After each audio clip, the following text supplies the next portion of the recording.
If you're watching KRDO News Channel 13 at noon, Bryn is off today.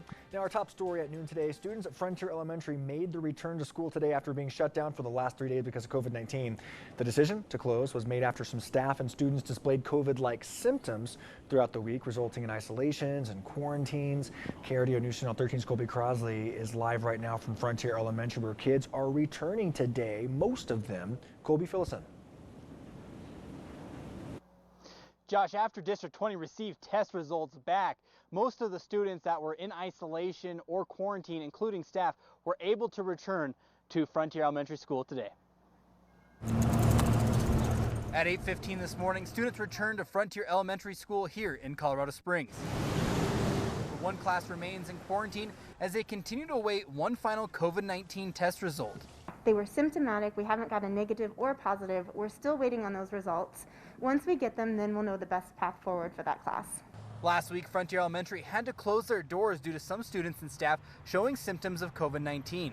Allison Cortez, Chief Communications Officer for District 20, says the way everything was handled was done correctly. The first week of school, even with the isolations, the quarantines, the temporary closure, it was successful. And the reason it was successful is we had prepared, we followed the guidance to a T, and it actually went really smoothly. But knowing what they know now and how this closure went, is there anything they would change moving forward? Every time we learn and grow when we do these, we're developing communication templates every single time, and I think we're just getting better and quicker at it. So far, we haven't had any major road bumps or hiccups that would make us change how we're doing things. Just really refining that process and making it a little bit more speedy.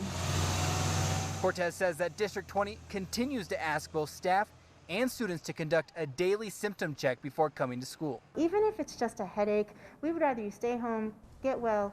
We'll make sure that you don't fall behind in class. If you're a staff member, we'll make sure that you get that day off. It's all good. We just need you to stay home if you're sick.